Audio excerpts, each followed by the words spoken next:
Hello everyone, today we are going to talk about market orientation. These are our team members Xiao Yudong, Xiaoxu Xie, Han Wang, and me, Yun Zhongzhen. Our presentation will be divided into three parts: the components of the marketing orientation, then is the shortages of the marketing orientation, and finally we will give the conclusion. Now let's look at the first part, the components of the marketing orientation. The three behavioral components were customer orientation, competitor orientation, and interfunctional coordination, while the two decision criteria were long-term focus and profitability. However, wholly concentrate the two decision criteria in one criterion, which is the longer-term creation of shareholder value. This is reasonable, as the overriding objective of one organization is profitability in order to create value for the shareholders. In addition, one organization should also focus on the long-term operation to avoid short-term decisions, which may cause problems in the future. The long-term focused profit is the source of the maximum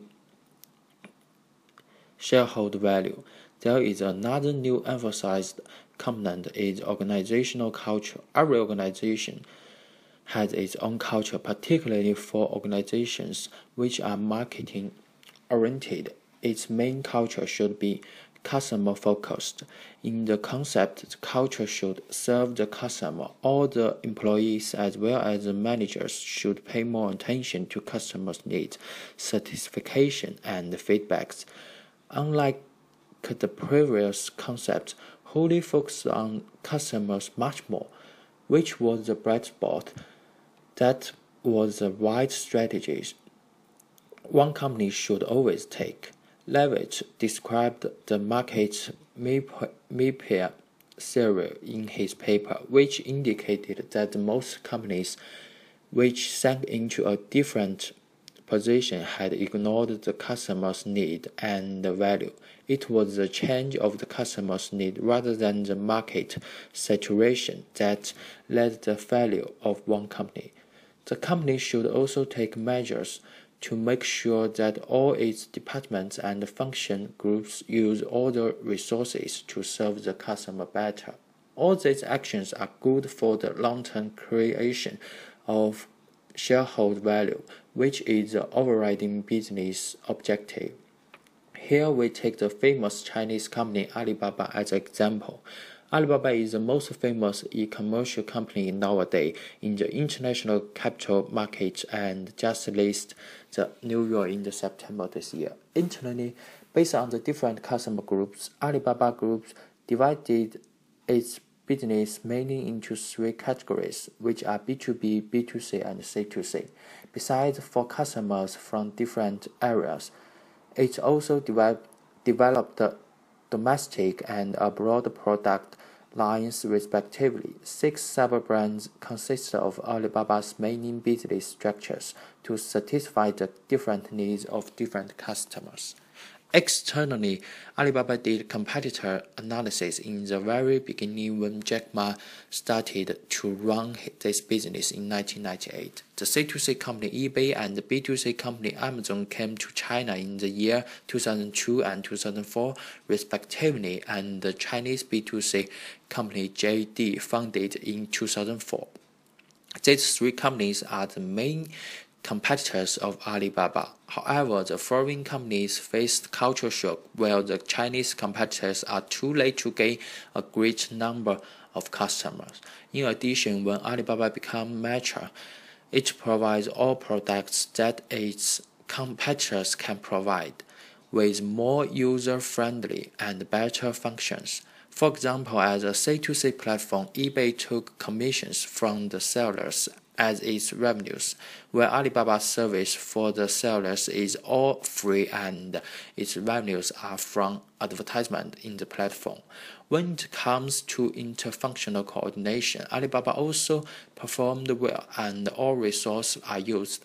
As an e-commerce company, the key elements are buyers, sellers, payment of the goods and the logistics.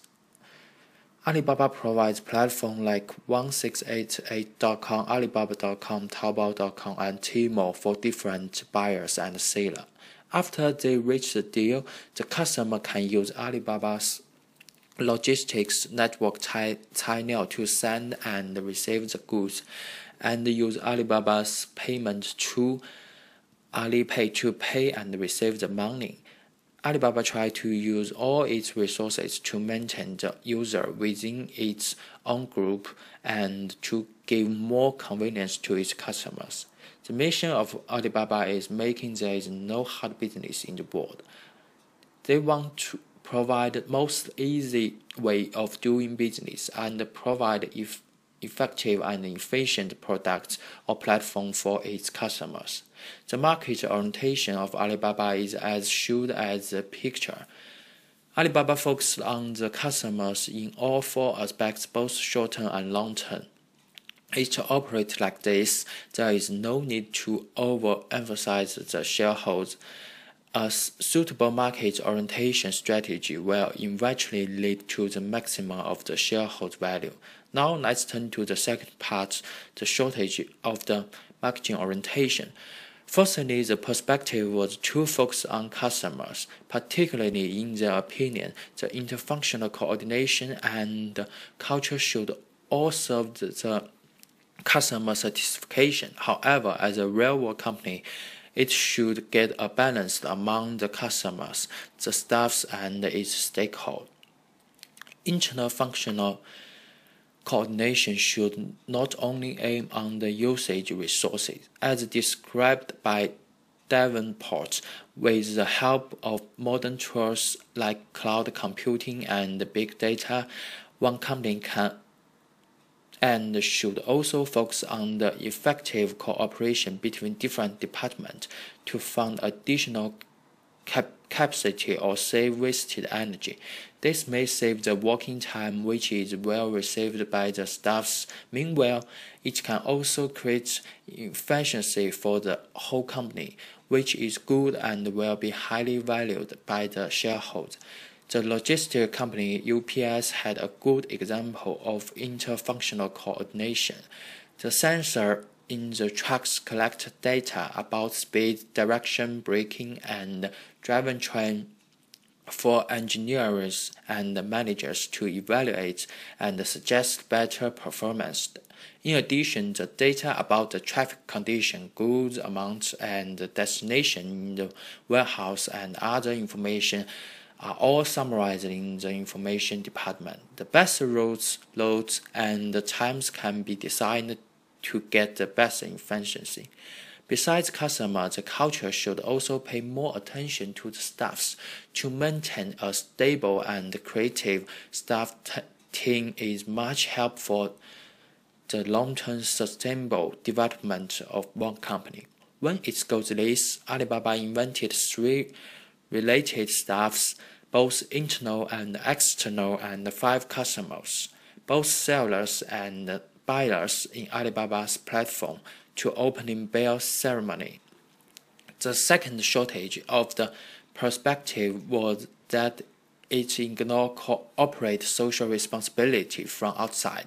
Based on how sustainability is applied to the market orientation. When a company aims to achieve sustainable development, it not only means maximum profit, but also means market-focused sustainability, which requires the good management of the relationship with its stakeholders through its corporate social responsibility.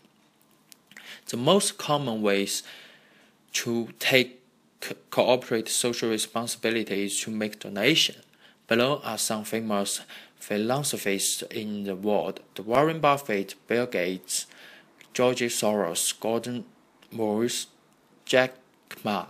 Another shortage was that it ignored the products from inside. When the principal market orientation was first proposed in the 1980s, most scholars started to overvalue finding the customers' needs and satisfying them. As Never said, although one company should fulfill the needs of the target customers, most market-oriented companies ignored the proactive market orientation, which means companies should discover and fulfill the latent needs of their customers.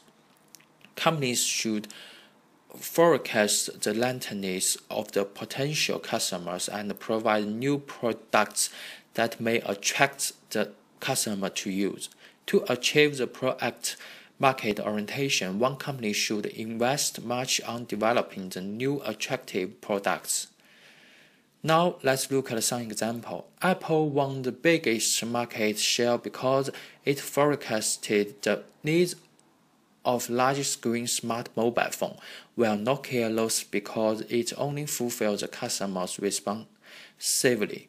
Canon took a majority of the camera market with digital camera because it forecasted the customer need of convenience and economy, while Kodak lost also because it provided the products based on the film needs of the customer rather than develop their new needs.